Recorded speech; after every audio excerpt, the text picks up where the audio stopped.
भारत माता की भारत माता की भारत माता की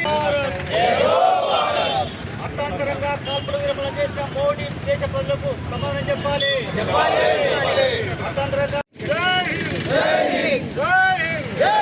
भारत माता की भारत माता की भारत माता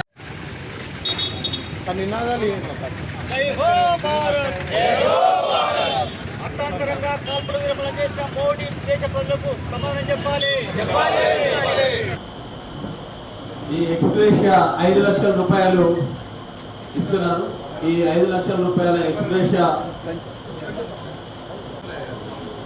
ఈ ఫిక్స్డ్ డిపాజిట్ ఎందుకంటే ఫ్యామిలీలో వాళ్ళు ఎంతో ఇబ్బంది పడుతున్నారు కాబట్టి హెడ్ క్వార్టర్స్లో అయినటువంటి అంబేద్కర్ విగ్రహం వద్ద జై హింద్ కార్యక్రమాన్ని మన జిల్లా అధ్యక్షులు జన్నారెడ్డి భరత్చందర్ రెడ్డి గారి అధ్యక్షతన జై హింద్ కార్యక్రమం ఏఐసిసి పిలుపు మేరకు ఈరోజు ఈ కార్యక్రమం చేపట్టడం జరిగింది.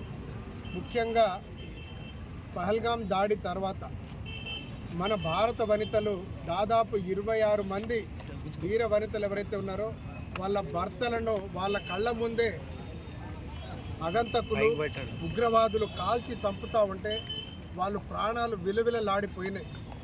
అందుకే ఏదో మన రాజకీయ కుట్రలాగా కాకుండా వాస్తవానికి మన భారతదేశ ప్రధాని అయినటువంటి మోడీ ఆపరేషన్ సింధు పేరుతోటి నేను విజయవంతంగా ఉగ్ర మూలాలను నేను తుడిచిపెట్టే విధంగా నేను పోరాడతానని చెప్పేసి త్రివిధ దళాలందరినీ వాళ్ళందరి సహాయంతో ముప్పట దాడి చేయడం మొత్తం దేశం యావత్తు హర్షించింది.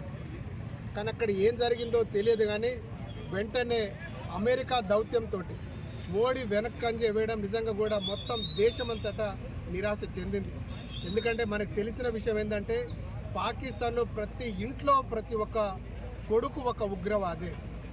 ఎందుకంటే వాళ్ళు ట్రంప్ ఏమనంటాడు, పాకిస్తాన్ దేశంలో ఉగ్రముఖం నడవట్లేదు, ఉగ్రదాడులు చేయడం నిజంగా కూడా అమానుషం, వాళ్ళు చేయట్లేదని ఆయన సమాధానం ఇచ్చుకుంటూ ఉన్నాడు. ఏదో దైత్యం చేస్తున్నట్టుగా పెద్ద మనిషి తరహాలో వచ్చి మన ముప్పట మన 3 త్రివిధ దళాలు ఏవైతే దాడి చేస్తున్న దళాలను నిజంగా నిరాశపరచడం చాలా బాధాకరం విషయం. ఇప్పటికీ మనం మేల్కొని మనం పాకిస్తాన్ని తుది ముట్టించేంత వరకు మన పోరాటం సాగాల్సిందే.